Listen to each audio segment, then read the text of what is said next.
Welcome to Dune Vulpine podcast. We cover everything from kickouts to credits to various lands. New episode every Monday and Thursday. On today's episode, it's not going to be Premier League prediction because there is no games until the next weekend because of the international break. Therefore, I'm doing the best and worst 10 signings so far this season. Also, I will do my prediction for the league.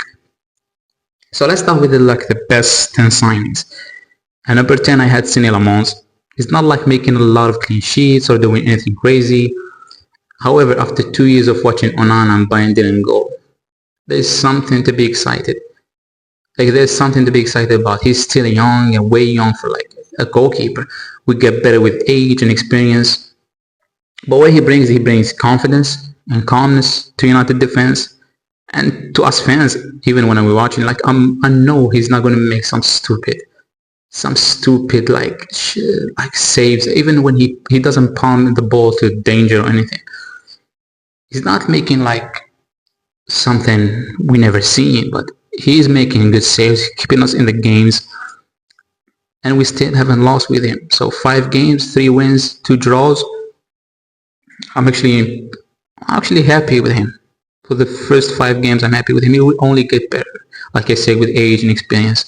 Especially if you're gonna put with him a good defense in front of him. So that's why he's the number 10 for me.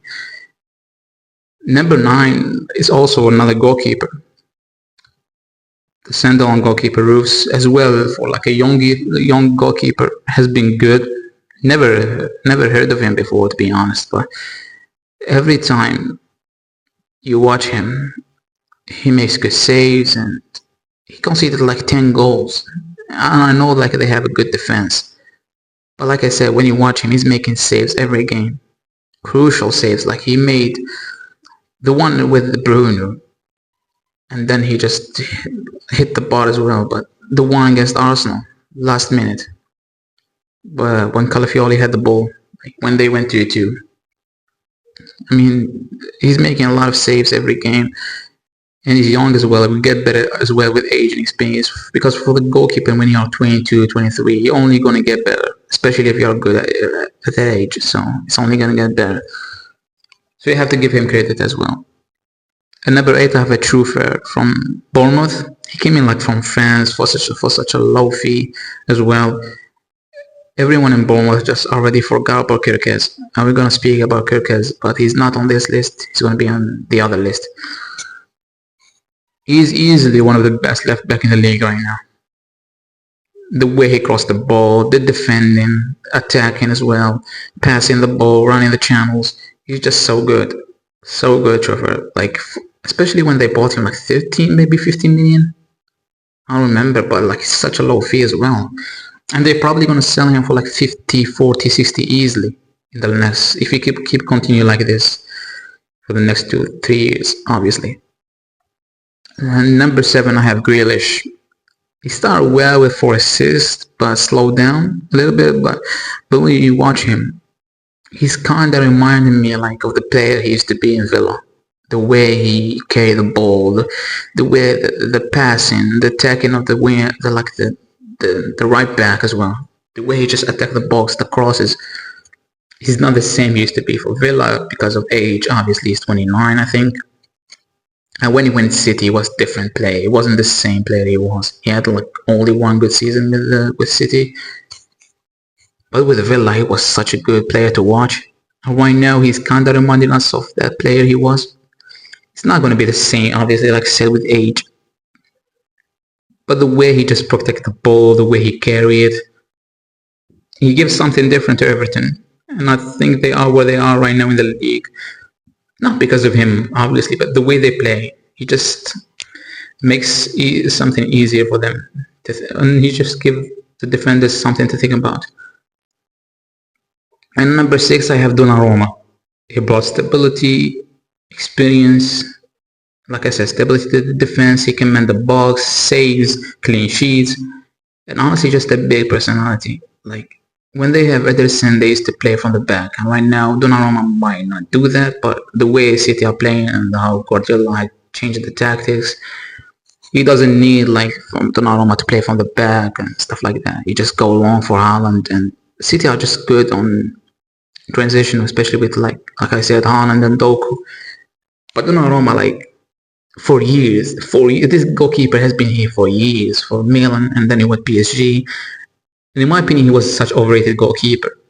But the last 2 3 years, he stepped up big time, especially last year when they won everything literally and collected everything. Like he was such a good like he won one of the reason when they won that treble. Like does anyone remember when he made that save against Arsenal, both home and away? The one against Martinelli, the way against Odegaard and Parc des Princes is such a good goalkeeper. Especially he's still young as well, like, and you're already like a big presence.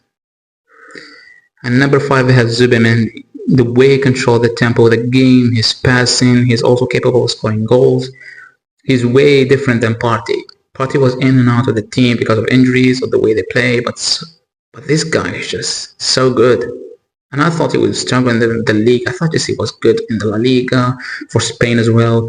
Maybe he would do well for Real Madrid or Barcelona. But he just came into the league, the way he protects the ball. I think he still needs to be more like, he's not that good at defensive. Like, you can still dribble past him and stuff like that. He's not that physical, but on the ball, he's such a good player. I don't think he gave something different for Arsenal. So I did 10, I did 9, 8, 7, 6, 5, 4. Number 4 signing is Henderson for me. Jordan Answer, I thought this player was finished, but then he made like a return to the Premier League and kind of the same he was for Liverpool. Non-stop energy, have been playing well, doesn't stop running, leadership. And the way Brentford plays, like they hit on the counter, long balls, long throws.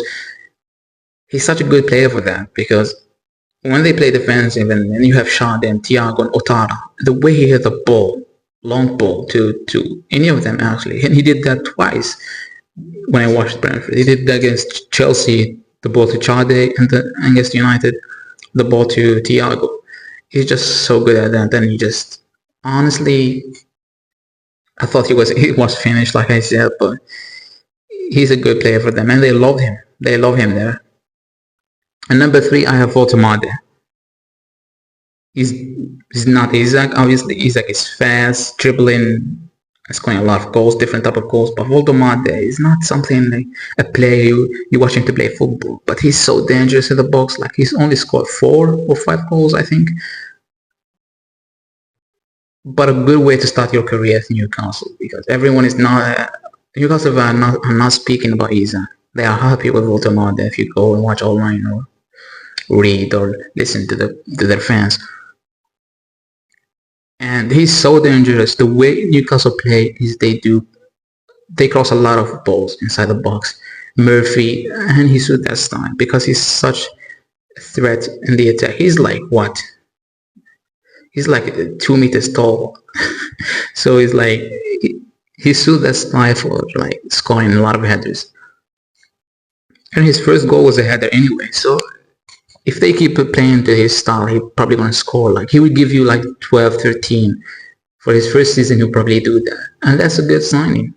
And he's young as well, so he will only get better. And if they keep playing for his strength, obviously he's going to be a good player for them. And number 2, I have Bruno. I'm really impressed with him, how he plays, the physicality, the speed, the goals, like different type of goals. Well, actually one of the best men in the sun since Ferguson left. And I'm not saying that to overhype him or anything, or I'm being biased as a United fan, but I've been supporting this club way, like early 2000, 2003, 2004, whenever it was. And we used to, like, after Ferguson left, we just buy players based on names or hype, or like we literally just buy players on Football Manager. Like we really have no structure. And this season, last transfer window, we bought players based on experience, Premier League experience, and Boom will just give you that. And as United fans, like he scored 20 goals for Brentford. Is he gonna do that? Is he gonna be consistent for us? And he is. Every game he's giving you everything. Assist, goals. Like I said, he doesn't stop running for the team. And I think it was only going to get better with United. Especially if he keeps doing that, he'll give you like 15. 15 goals for Premier League. When was the last time we had players score for us that type of goals?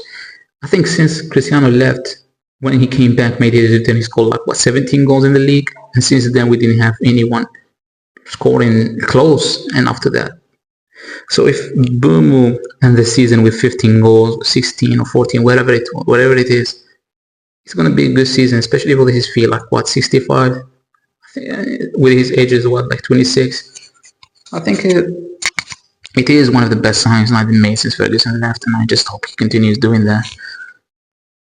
And I hope Cunha stopped playing well, but we're gonna speak about Cunha in just a few minutes. So the number one best signing for me, from what I've seen in this league so far, 11 games, is Granit Xhaka. Kind of the same things I said about Jordan Anderson, but even with more quality. And one of the reasons Sunderland they are where they are right now in the league. Just when you watch him, the leadership, the way he played the passing forward, the defending, the energy he gives to this team. Look, Sunderland is not the only reason why they are fourth in the league. However, when you buy a lot of players, especially when you buy young players, and you are coming to the league, being promoted, you want to stay in the league, you can't just buy young players or whatever. We've seen that before when teams come on and just buy everyone, and they still get relegated. But this is a smart signing for me because they bought someone with the leadership. Check, because he was a leader for Arsenal. Premier League experience, check, because he did that with Arsenal. He went to the Bundesliga, back to the Bundesliga, won the Bundesliga by Leverkusen. So he's just not leadership or experience, but he's also a winner, and he knows what it's like to win trophies. So he's such a good signing for them, and that's why he's my number one signing so far this season. This can change, but so far, like I said, he's the number one. So let's move on to the worst 10 signings. And number 10, I have Cunha. 1 goal only, hasn't played bad. There are like few games when he's not playing good. Just being selfish, trying to do much. When you have two players like Cunha and Bruno, they want to be the main man. And I don't want him to be the main man. Just be what he was. I know he was a main man in Wolves, but he's not Wolves, he's United. No disrespect for Wolves, but this is Manchester United. He brings something different to the team. The dribbling, the carrying the ball. Like I said, he doesn't. Like we have with Boom and Cunha, they don't stop running for this team. That's what I like. I don't want to see players walking. I want to see players giving up. And he's not that player. But I need from him like more goals, more involvements, more passing, more. He's just so selfish sometimes. He just go with the ball and doesn't even give it away. Give it to Boom or give it to Cunha. Don't give it to yourself. Give it to Cisco, give it to Bruno, give it to Ahmed. Because sometimes there's so many games when he just need to play the ball and he keeps it for long. Like you don't need to do that. Like just play the ball. We score the goal. It doesn't matter. Just give the ball away to our players. Obviously, we score. It doesn't matter. If you're not gonna have goals, at least have assists. And he's not the worst player. Like he's good player. We know he's good. Like we've seen him. It's just selfishness. That's all. Just give the ball. Just give the ball to your players and let's score some goals. Because stop being the main man. You don't need to. Just be like a Mbeumo, please. And number 9, I have Gyökeres. 4 goals scored in 11 matches versus Leeds, Forest, and Burnley. 2 of those teams are promoted sides. It's not enough. It's not enough for a player with such hype. I know he came in from like Portugal and nobody was expected him to score 50, 40 goals, whatever. I know that. I'm not trying to be harsh on him. But when you come to the league, 65 million, the main man for Arsenal to win the league, and honestly, from what I've seen from Arsenal and from what I've seen from Gyökeres, they might just win the league without him. Because they just might win the league and he scores like 11, 12 goals. Because they bought him to win the league. Obviously, to score 30 league goals or to score 25, 20. And I don't think he's going to do that. I think the maximum will be probably 15, 16, 17. Maybe. And that's like being positive about him. 16, 17 goals. And they might just, like I said, win the league without him being amazing. And when I see Arsenal, actually, they play better without him. And I know, like, from the last few years, a lot of people expecting something huge. But they still, Arsenal players, or even the coach, Arteta, I don't think they know how to play with him. I think they play just better without him. I'm not saying he's rubbish or anything, but he's only scoring against, like, lower side teams. Like, it's just not good enough. He should be scoring a lot of goals. And number 8, I have Sancho. One of the worst transfers ever in football history, this guy. He's bringing girls instead of goals or assists. Yeah, it's a loan, but he's here simply because he's not good enough. And this player, I don't think he will ever be good enough for any league. I think even Saudi will probably skip on him. And then he probably just blame United for ruining his career. Like, he's here because this guy is like one of the worst transfers, like I've said, ever in football. And he is like the worst transfer ever in United history. And Villa are not going to buy him. I don't think. They're not even playing him. And United are probably going to let him go. Even they have like a 1-year option, but they're just going to let him go for free. Spy, you've been shite. And number 7, I have Trafford. In my opinion, this goalkeeper is overrated. I don't know why City bought him. He came in, made a lot of mistakes, then they bought a better goalkeeper, and he hasn't been playing. He hasn't been playing since. So they probably, maybe, if he get better, he'll be like a second goalkeeper. But I don't think he's good enough for City. He's not good enough to top side for Man City to challenge him for the league, Champions League, challenge for the cups. I don't think he's good enough. He was good for Burnley, I think. I think that's his level. Like mid-table relegation sides. I don't think he's good for top 4, like a team to win the league. You're not going to win with Trafford and goal, and that's why they went and they bought Donnarumma. Because if he was that good, they were just stuck with him. But yeah, he's been benched. He's not been playing since. I mean, he's not good enough. He's not good enough for City. He's not good enough for like a top team, in my opinion. He's not just.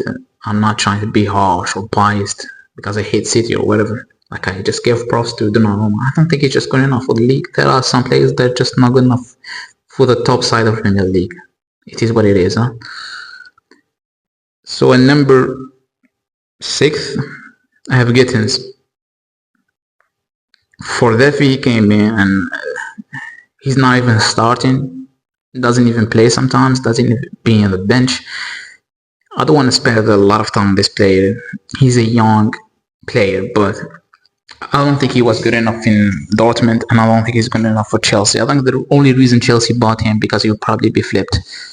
He'll probably be flipped in the next season, or maybe the one after. I don't think he's good for the league. I don't think he's going to be playing for a long time in Chelsea, because that's what Chelsea do. Like, they buy players for 40, 50 million, young players, and they just like sell them a year or 2 years after. And number 5, I have Dibbling. Like, similar to Gittins when he is like, you remember when he was like put 100 price tag on him? It's not his fault, but he was just so overhyped and so overrated by a lot of fans, and a lot of media, or social media, whatever the clips. Yeah, he dribbles. And what? Does he score a lot of goals? Does he assist? Does he even play for Everton? He doesn't even play. And they bought him for like what, 40 million? 45 million? I'm tired of like players going based on potential instead of like their abilities. Potential doesn't mean you're going to make it. Potential doesn't mean you're going to be a good player. And like, I'm not going to buy a player based on potential. Also, I'm not going to be buying a player based on some 15, 20 minutes of just dribbling. Where are the goals? Where are the assists?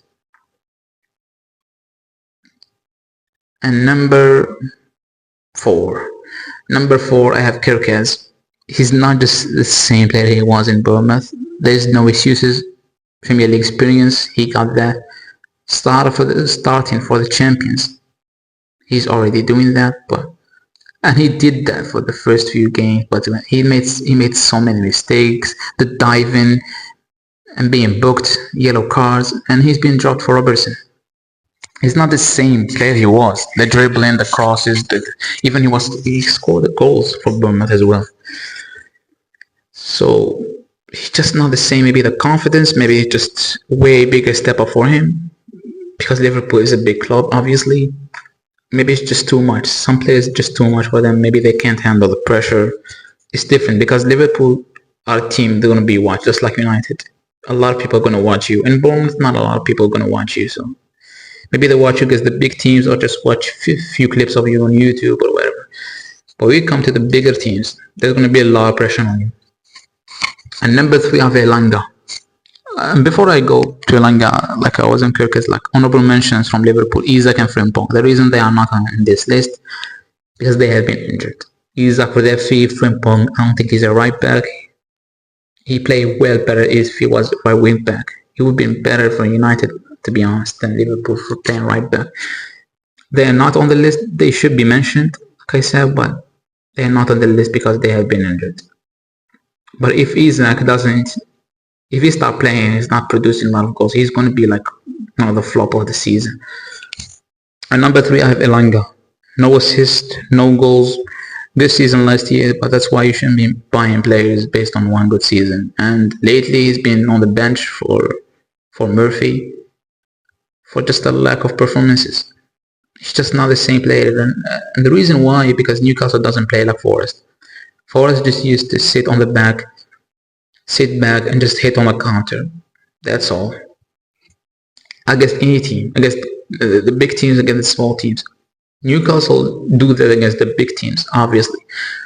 But against teams like lower than them in the league or wherever, they try to play from the back. They try to play like good football. And Elanga is not suited for that. He's just good on the counter because of his speed. Number 2, I have Javi Simmons. This guy better change his name. Xavier Woods. I don't give a shit. He's not Xavi. Come on, what are we doing? Just change your name, mate, because you're gonna be sent assist and desist. He's just shit. When was he ever good? Wasn't good for PSG. So you're basically just judging him on YouTube clips when he was in PSV, and nobody's watching the Dutch league. No one is watching the Eredivisie, right? Anyway, let's be honest. High fee, nothing in return. He's not good for the league. He's so like physically, he just every time he touches the ball, try to dribble, he just fall off. He just fall to the ground. I'm just being honest. He just fall to the ground. He's not good physically for the league. Premier League is just tough. It's not Bundesliga. It's not La Liga. It just demands so much physicality, and he doesn't have that for this league. And number 1, just like him, but this player actually good and was good in the Bundesliga. Number 1, I have Wirtz. Premier League is just so different. When I watched Wirtz for Leverkusen, he was just a different player. And then he got injured, then he came back and won the league with Leverkusen. He was such a good player. City wanted him, Bayern wanted him. Obviously, there's good players there, but the Premier League is different, like I said. Just like Simmons, he's not good. Ready, he's not good enough for this league. Physically, maybe even mentally, I don't know. When you buy a player for like 120 million, whatever it was, you should be producing 20 GK minimum for your first season, especially when you are coming to the champions. And in my prediction, I said he's going to be flop of the season.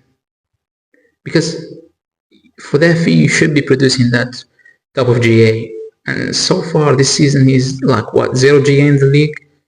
I don't know if he's ever going to hit the high he did before, but we know he's a good player, but he's just not doing it right now. That's why he's like the worst signing so far this season. And actually, he's just going to get the flop of this season because whatever he does from now, he's not going to make it up. Like, what? He's going to like score 10 goals right now in the league, 10 assists? I don't think so. Anyway, this has been the 10 worst and best signings. And before I go, I just want to redo my predictions for this league. I'm just going to read the old prediction that I did. I had Leeds, Burnley and Brentford going down. So Burnley leads. I still don't think they're going down. But Brentford, oh my god, like because I was like just like the captain left with some boom of 40 goals left. Their manager left, and so far they've been playing like the same football, the same tactics. They have been actually good, surprisingly. I had Sunderland on 70th. I had Wolves then, West Ham, Fulham, Bournemouth, Brighton, Crystal Palace, Everton, Villa. And then I have at 8th I had Forest because I was like, just Elanga left really. They bought good players, they kept their best players, Hodoy, Wood, Morello, Gibbs White. I put them 8th, but I was wrong. And then they had Spurs 7th, Newcastle 6th, I had United 5th. That might still happen. Chelsea 4th, Arsenal 3rd, City 2nd, and guess what? I had Liverpool 1st. I've been fooled. I've been catfished. Yes, this is not a dating app. This is reality. And I explained. Kirk was one of the best left back last season. Frimpong, we know what he does. Verts, a talent. Ikitiki, such a prospect. Isaac, the one of second, whatever some people just compare him to Hart. I'm just gonna say he's close. But again, 20 plus GA, back-to-back season. And he's been injured, obviously. But even when he was playing, he wasn't fit. I don't know when he's going to be fit because he's injured right now. So whenever he's going to be fit, I don't know he's going to be doing that, scoring a lot of goals. So I had them at first. But now I'm going to do my predictions again. I have Wolves being the first team to get relegated. Like 2 points from 11, no wins. I don't know why I didn't put them last. I just thought Premier League experience, they have that. And with the manager, they actually just sacked him. So I have them going down. I have Burnley Leeds going down. I don't think they're going to stay up. They were winning a few games, drawing games, but they have been losing a lot of games recently. Yeah, so I have them on 19th and 18th. I have West Ham 70th. I think them and Forest will survive relegation because, like I said, Premier League experienced, their managers are experienced with Deitch and Nuno. And the players they have, so they're gonna survive from like Leeds and Burnley doesn't have that. They don't even have players that will keep them up. Between Forest and Fulham, I have between Forest and West Ham, I have Fulham, and then I have Brighton, Brentford, Crystal Palace, Everton. Then I have Villa because I think Villa will be. I think Villa have been playing well, but I think they're gonna be focusing more on the Europa League. Are they just gonna go quarterfinal, semi-final, and just all their focus will be on the Europa League to try to get Champions League spot? And with Emery there, he had got the experience for that. Then I have Bournemouth, then I had Newcastle, and then I had Sunderland. I don't think Sunderland is gonna be top 4 or anything, but I do think they're gonna be fighting for conference or Europa League spot because they have good players, 1 game a week. And they like built a buffer on the other teams, which I think might help them if they continue like this, especially their home record. They might get European spots. So then I had Spurs, then I had United, and I do believe that United have a good chance to finish 5th. Because we have winnable games. I know nothing is easy in the Premier League, nothing is winnable. But if we can just focus, play good football and just win those games. The problem is like we have Brumo and Ahmed leaving for AFCON. But if we buy like 1 or 2 signings in January, especially midfield, I do think that 5th place is up there for grabs. And Spurs have like Spurs and Newcastle, all these teams have European matches. Like we play just 1 game a week, so just focus on that, try to get 5th. I don't know if 5th is going to be Champions League again this season, but just try to get 5th. Then I have a 4th, I have Chelsea. I don't think they are good for 2nd or 3rd. Chelsea just so weird team. Like without Palmer, they're not a good team in my opinion. And then 3rd, I have Liverpool. I don't think they're gonna keep losing games, but I also don't think they're gonna win the league. They lost 5 games out of 11.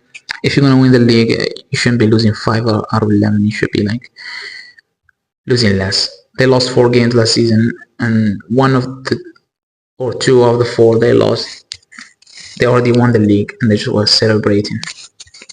They were drunk. So if they're gonna win the league, only one game they should lose, and then just win every other game. I don't think so. That's why I have them third. And then first and second, I was just, I don't know, going back and forth between Arsenal and City. The reason that I'm not confident enough to put Arsenal first is because of the last few seasons. 3 seasons in a row, second again, ole. So I don't know if they are confident in themselves enough to be first. City is Haaland or bust, I think.